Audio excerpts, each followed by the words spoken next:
안녕하세요. 오늘은 사도행전 묵상 55번째 시간이 되겠습니다. 사도행전 21장 37절에서 22장 11절까지의 본문으로 궁중 앞에서 바울의 변호와 증거라는 제목으로 한번 오늘의 본문을 좀 살펴보도록 합니다. 먼저 본문을 읽겠습니다. 21장 37절부터 시작합니다. 바울을 데리고 영내로 들어가려 할 그때에 바울이 천부장에게 이르되 내가 당신에게 말할 수 있느냐? 이르되 내가 헬라 말을 아느냐? 그러면 내가 이전에 소요를 일으켜 자객 4,000명을 거느리고 광야로 가던 애굽인이 아니냐? 바울이 이르되 나는 유대인이라 소읍이 아닌 길리기아 다소시의 시민이니 청컨대 백성에게 말하기를 허락하라 하니 천부장이 허락하거늘 바울이 층대 위에 서서 백성에게 손짓하여 매우 조용히 한 후에 히브리 말로 말하니라. 부형들아, 내가 지금 여러분 앞에서 변명하는 말을 들으라. 그들이 그가 히브리 말로 말함을 듣고 더욱 조용한지라. 이어 이르되 나는 유대인으로 길리기아 다소에서 났고 이 성에서 자라 가말리알의 문화에서 우리 조상들의 율법에 엄한 교훈을 받았고 오늘 너희 모든 사람처럼 하나님께 대하여 열심히 있는 자라. 내가 이 돌을 박해하여 사람을 죽이기까지 하고 남녀를 결박하여 옥에 넘겼노니 이에 대제사장과 모든 장로들이 내 증인이라. 또 내가 그들에게서 다메섹 형제들에게 가는 공문을 받아가지고 거기 있는 자들도 결박하여 예루살렘으로 끌어다가 형벌받게 하려고 가더니 가는 중 다메섹에 가까이 갔을 때에 오정쯤 되어 호련히 하늘로부터 큰 빛이 나를 둘러 비치매 내가 땅에 엎드려져 들으니 소리 있어 이르되 사울아 사울아 내가 왜 나를 박해하느냐 하시거늘 내가 대답하되 주님 누구시니이까 하니 이르시되 나는 내가 박해하는 나사렛 예수라 하시더라. 나와 함께 있는 사람들이 빛은 보면서도 나에게 말씀하시는 이의 소리는 듣지 못하더라. 내가 이르되 주님 무엇을 하리이까? 주께서 이르시되 일어나 다메섹으로 들어가라. 내가 해야 할 모든 것을 거기서 누가 이르리라 하시거늘 나는 그 빛의 광채로 말미암아 볼 수 없게 되었으므로 나와 함께 있는 사람들의 손에 끌려 다메섹에 들어갔노라. 아멘. 자, 이제 바울이요 예루살렘 성전에서 결례를 행한 다음에 뜻밖의 이제 사람들의 유대인들의 선동에 의해서 잡히게 됩니다. 그리고 이제 맞아서 죽게 되었는데 다행히 그때 로마의 군인들이 개입을 해서 지금 그 바울을 그 로마 부대의 영내로 끌고 들어가는 그 장면입니다. 아시겠죠? 우리가 이제 오늘 어느 부분을 시작하는지 우리가 한번 복기를 하고 한번 시작합니다. 자, 그래서 이제 37절을 보시면 바울을 데리고 영내로 들어가려 할 그때에 바울이 천부장에게 이르되 내가 당신에게 말할 수 있느냐? 이르되 내가 헬라 말을 아느냐? 이런 장면이 펼쳐집니다. 지금 바울은 그때까지는 막 겁안 죽도록 얻어 터졌어요. 정말 가만히 있었으면 아마 맞아 죽었을 겁니다. 근데 이제 로마 군인들이 끌고 이제 부대 안으로 체포해서 들어가고 있는 장면입니다. 이제 그때 그동안 계속 맞고만 있던 바울이 입을 열어서 그 로마 군대의 천부장이면 높잖아요. 1,000명의 부하를 거느리고 있는 장이에요. 천부장에게 말을 겁니다. 근데 말을 어떻게 걸었냐면요, 헬란 말을 한 거예요. 헬란 말. 지금 여기는 예루살렘이에요. 그러니까 예루살렘 사람들은 무슨 말을 합니까? 히브리 말, 더 정확하게 말하면 아랍이 아니라 아람어를 당시에 유대인들이 썼어요. 그러니까 아람어를 쓰고 있는 그 현장에서 갑자기 바울이 헬라어로 그리스어로 천부장에게 잠깐 내가 당신에게 할 말이 있습니다. 내 말 좀 들어주세요. 이렇게 얘기한 거예요. 그러니까 이 천부장이 깜짝 놀란 거예요. 왜냐하면 헬란 말이 들렸잖아요.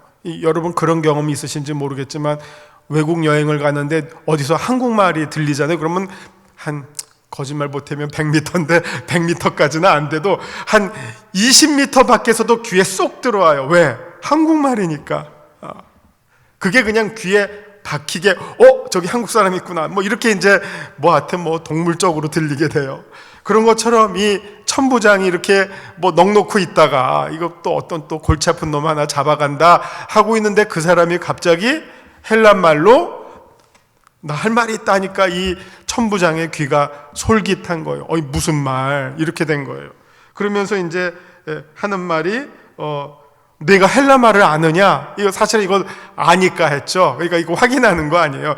내가 지금 들었는데 이 사람이 헬라말을 하네. 너 헬라말 할 줄 알아? 이렇게 된 거죠. 여기서 이제 다시 이제 이 외국어를 안다고 하는 거는 무기예요, 무기. 사실은 우리가 가지고 있는 사람이 가지고 있는 어떻게 보면 아주 강력한 무기 가운데 하나예요. 그래서 만약 바울이 아람어만 했다면 그러면 어땠을까요? 절대로 이방인의 선교를 할 수 없었겠죠. 왜?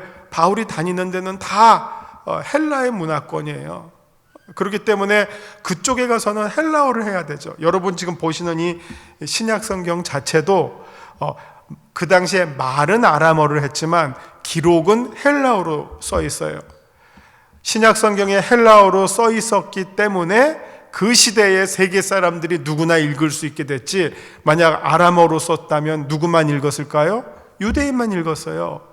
그러면 기독교는 그냥 유대교의 아류로 전락하고 말았을 거죠.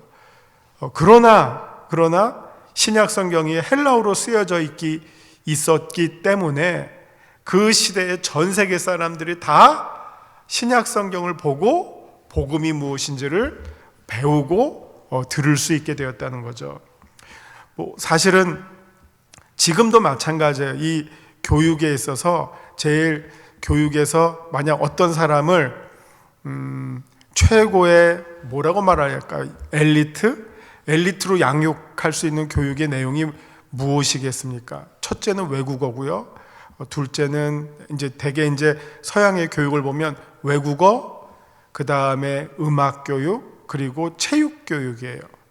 그것을 구비한 사람은 어떻게 보면 최고의 엘리트가 되는 하나의 길이죠.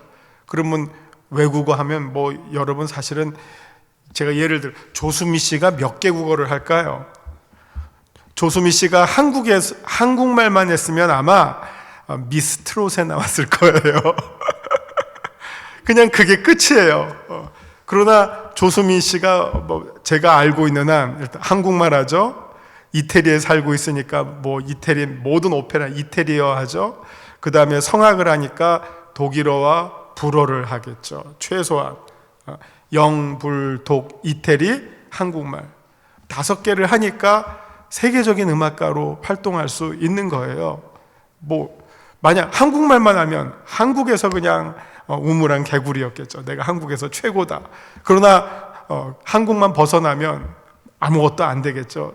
지금도 마찬가지예요. 지금 만약 내가 어떤 회사에 가서 무슨 내 능력을 발휘하겠다. 한 30년 전에는요, 영어만 하면 다 됐어요. 근데 지금은 대학에서 영문과가 죽어요. 왜? 영어 하는 거는 누구나 다 하거든요.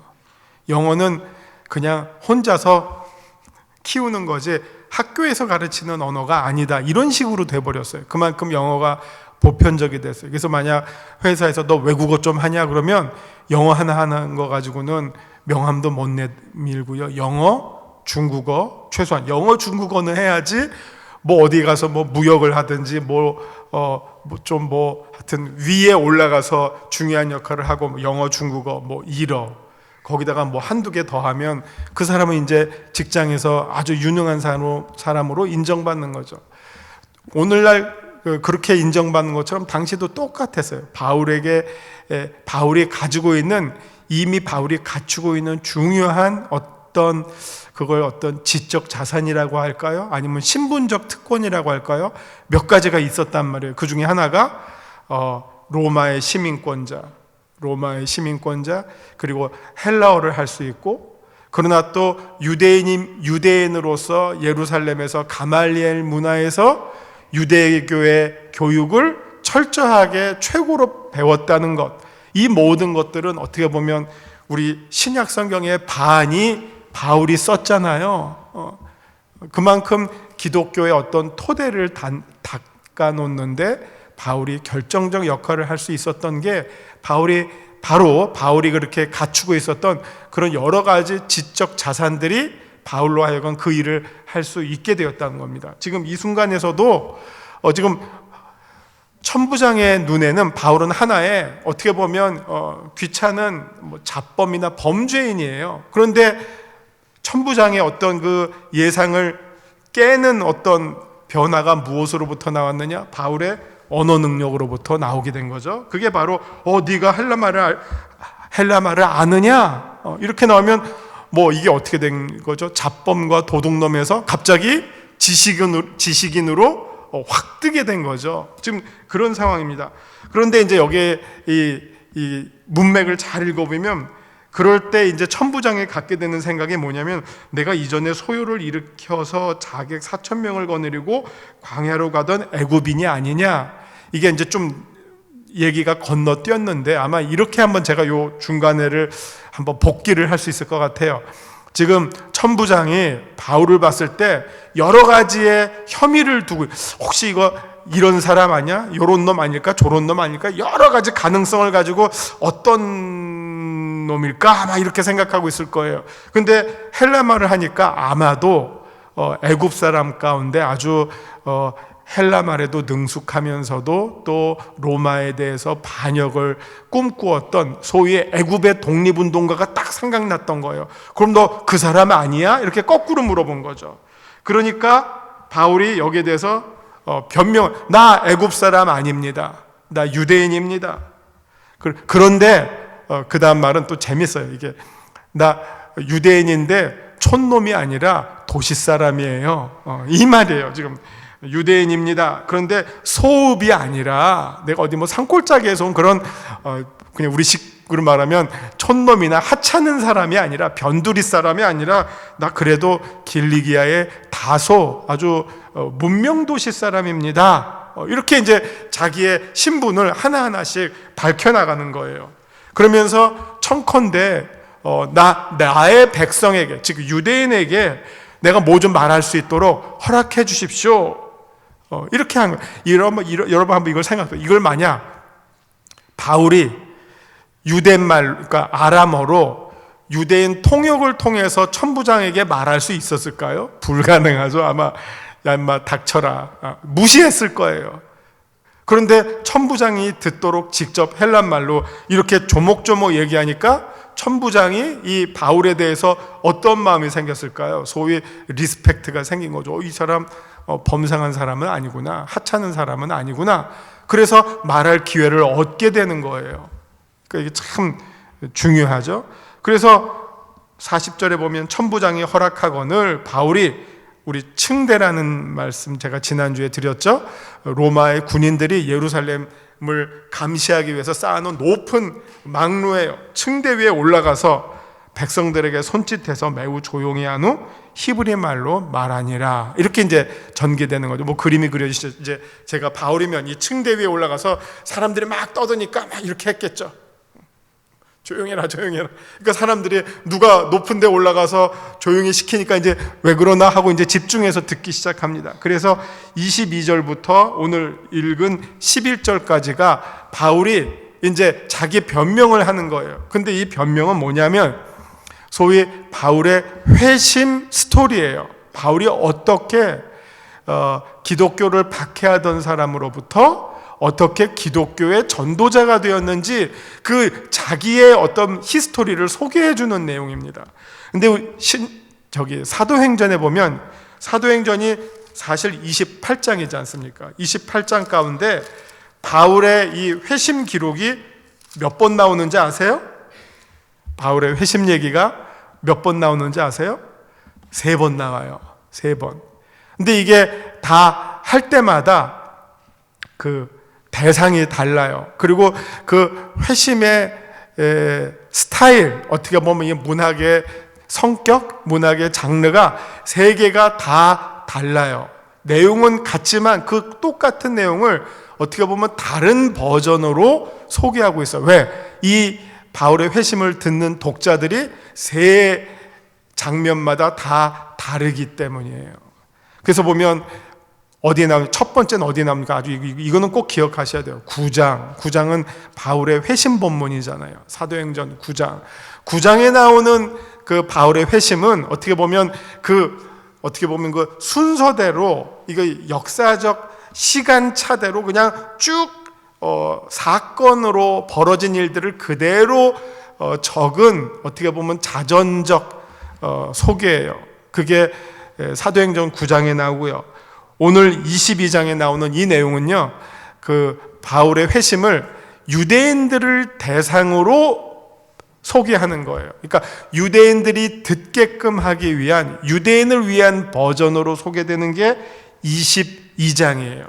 그리고 어디에 나오냐면 26장이에요. 26장. 26장은 아그리빠 왕에서, 가이사랴에 가서 아그리빠 왕 앞에서 하는 어떻게 보면 로마인을 위한, 혹은 다른 말로 말하면 세계인을 위한 바울의 회심 버전이에요. 그러니까 내용은 같지만 듣는 사람이, 읽는 사람이 누구냐에 따라서 그들이 좀 더 잘 이해하기 쉽게 하기 위한 소개로 이 내용이 전달이 되기 때문에 그래서 3번이나 나오는 거예요. 그렇지 않으면 뭐 똑같은 얘기 3번 할 필요가 없겠죠?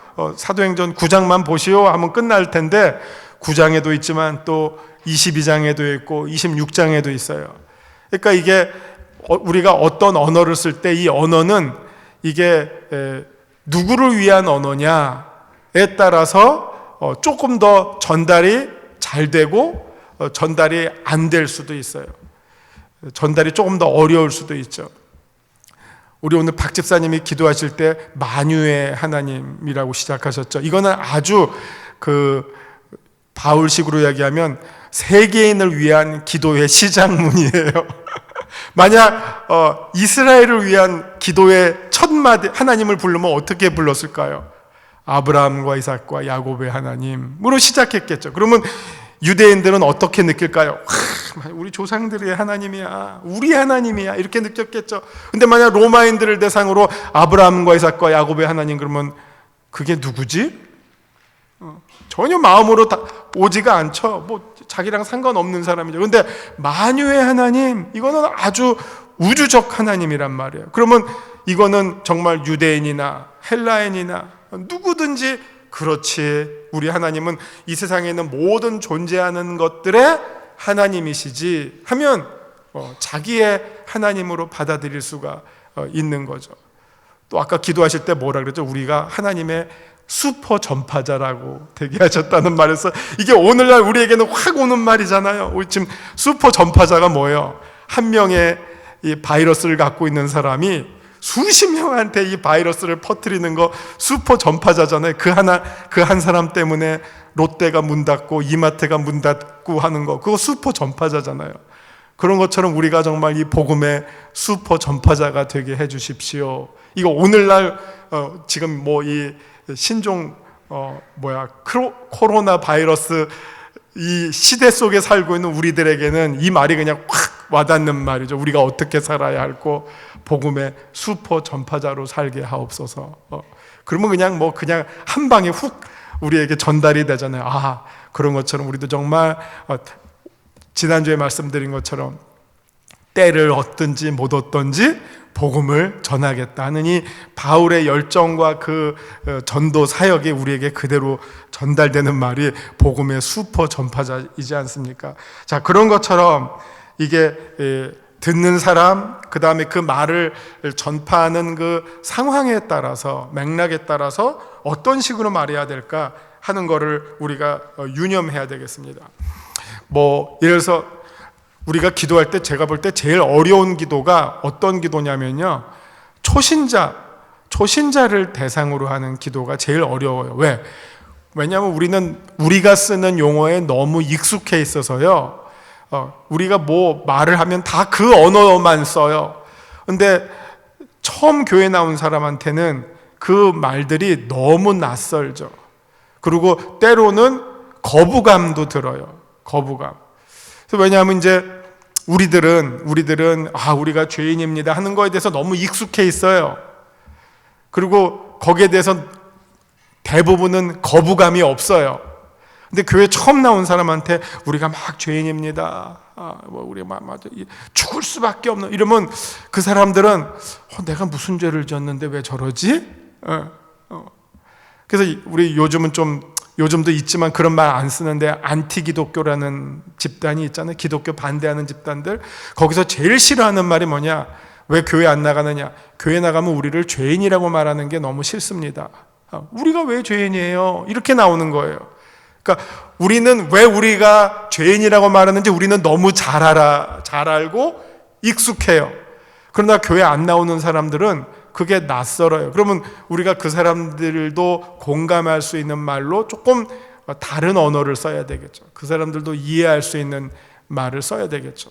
우리는 참 마음이 의지가 약하다든지 아니면 우리의 마음 속에 계속해서 그냥 누구를 미워하고 시기하고 질투하는 마음이 늘 끊이지 않는다든지 그거를 좀 다 이해할 수 있는 말로 쓴다면 훨씬 더 이해하기가 쉽겠죠. 그런 것들을 우리가 조금 더 신경을 쓰고 언어를 쓸 필요가 있어요.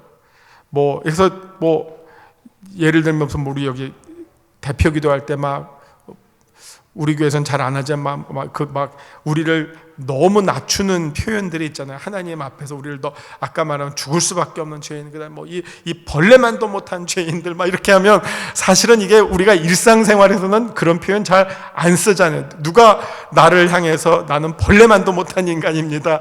이거는 아주 극단적인 표현이잖아요. 그러니까 그냥 그런 표현들이 어떤 사람들에게는 아주 불편할 수 있다는 거예요. 우리 얘기도 너무 익숙하지만 그래서 우리끼리 있을 때는 모르겠지만 어떤 좀 전도할 때든지 아니면 새신자를 대할 때든지 초신자를 대할 때는 조금 더 우리가 공감할 수 있는 언어를 사용하는 것이 더 좋겠다 하는 겁니다. 지금 오늘 이 본문은요, 바울이 유대인들을 대상으로 자기의 회심을 소개하고 내가 오늘 왜 유대교인으로서 아주 철저한 유대교인 그리고 엘리트 유대교인으로서 기독교를 박해하던 자였다가 어떻게 정말 유대교인들로부터 박해를 받으면서까지 기독교를 전도하는 자로 어떻게 보면 극적으로 바뀌게 되었는지를 유대인들이 알 수 있게끔 그들에게 더 호소력을 높일 수 있는 방식으로 자기의 회심의 사건을 소개해주고 있는 내용입니다. 그래서 3절을 보시면 히브리 말로 합니다. 이때는 또 히브리 말로 합니다. 다른 말로 말하면 아람어로 합니다. 3절 보시면 나는 유대인으로 길리기아 다소에서 났고 그러니까 다소에서 태어났지만 이 성에서 자라. 이 성은 어디입니까? 예루살렘이에요. 예루살렘에서 자라서 가말리엘의 문화에서 우리 조상들의 율법에 엄한 교훈을 받았고 이 말은 무슨 말이에요? 내가 유대교의 최고의 엘리트 교육을 받은 사람이다. 유대교에 대해서 알고 있는 사람 나와봐. 나만큼 알고 있는 사람 나와봐. 나보다 더 유대교 잘 알고 있는 사람 나와봐. 이런 표현이에요. 아주 어떻게 보면 말은 하지만 정말 공격적인 표현이죠. 엄한 교훈을 받았고 오늘 너희 모든 사람처럼 하나님에 대해서 열심히 있었다. 나도 정말 이 하나님을 위해서 충성하는 이 열심에 있어서는 정말 내 목숨을 내어놓을 만큼 여러분보다 그 이상이면 그 이상이지 나는 지식이나 아니면 이 열심에 있어서 결코 여러분보다 못하지 않았다. 그런데 이게 어떻게 보면 지식, 그 다음에 의지, 그 다음에 4절은 뭡니까? 업적이에요. 업적. 내가 한 일 무슨 일까지 했는 줄 알아? 내가 유대교를 지키기 위해서 사람을 죽이기까지 했고 막 잡아오기까지 했어. 이만큼 나는 유대교를 지키기 위한 혁혁한 어떻게 보면 이 공과를 가지고 있는 사람이야. 그렇게 얘기합니다. 그리고 이 일에 대해서 여러분들 가운데 있는 대제사장과 장로들이 바로 내가 어떻게 살아왔는지를 잘 아는 증인들입니다. 내가 어디서 그냥 유대교의 변두리에 있다가 훅 들어와서 이 일을 하고 있는 사람이 아닙니다. 난 소위 요즘 말로 말하면 이게 뭐예요? 바울은 유대교에 뭐였죠? 어르신들 이 말 아실지 몰라. 인싸라는 말이에요. 인사이더였어요. 유대교의 핵심 인물이었다. 나는 그 말을 하고 있습니다.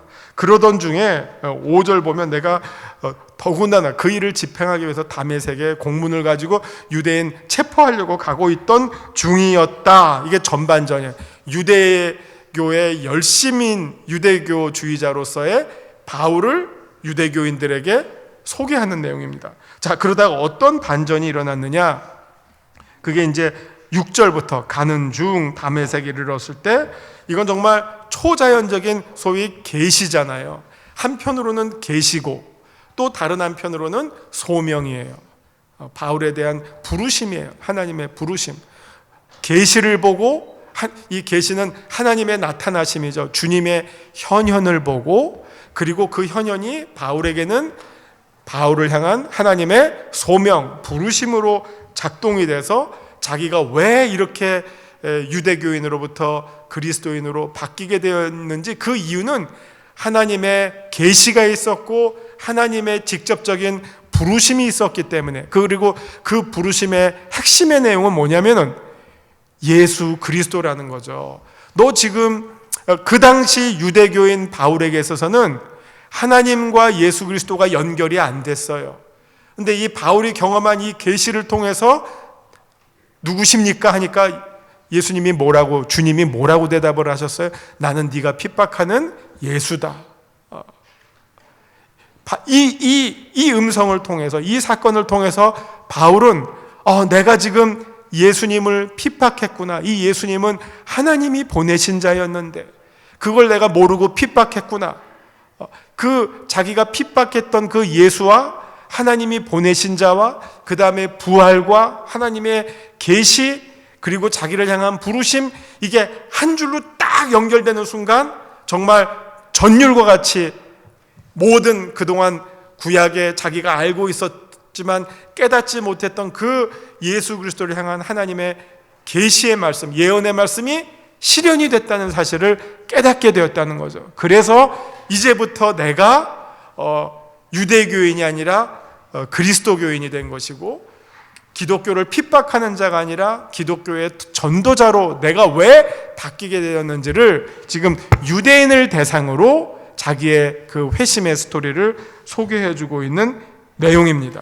그게 이제 오늘의 내용입니다. 그래서 그 이후에 나는 내가 박해하는 나사렛 예수다 하는 말씀을 듣고, 그러면서도 이제 그 가운데서도 빛을 보았으나 자기는 또 음성은 듣고 사람들은 음성을 듣지 못하는 이런 어떤 초월적인 하나님의 임재와 부르심을 듣고 바울이 이제 기독교인으로 회심하게 되는 이 내용이 오늘 본문 가운데 나왔습니다. 그래서 다음 주에는 그 다메섹으로 들어가서 아나니아를 만나고 그 쭉 어떻게 회복되는 과정이 또 계속해서 유대인들을 대상으로 한 바울의 그 변명과 설교 속에 소개가 됩니다. 바울의 입장에서는 한편으로는 이것은 자기를 변호하는 변명이지만 또 다른 한편으로는 뭐죠? 복음을 전도하는 설교가 되겠죠. 선교를 행하는 바울의 설교라고 보시면 되겠습니다. 오늘 여러분 받으신 유인물에는 이런 내용이 이제 정리되어 있으니까 한번 집에 가서 보시면 되겠습니다. 제가 기도하고 마칩니다. 하나님, 무지했던 내 삶에 찾아오셔서 어둠을 물리치고 진리의 빛을 비춰주셔서 감사합니다. 우리도 때로는 복음을 깨닫지 못하고 어리석은 자였으나 그러나 주님께서 우리에게 찾아오시고 말씀하시고 불러주셨기에 우리가 이 자리에 서 있음을 믿고 감사를 드립니다. 참으로 우리가 경험한 이 복음을 우리도 사도 바울처럼 열심히 증거하고 전도하는 자의 삶을 살도록 인도하여 주시옵소서. 예수님 이름으로 기도합니다. 아멘.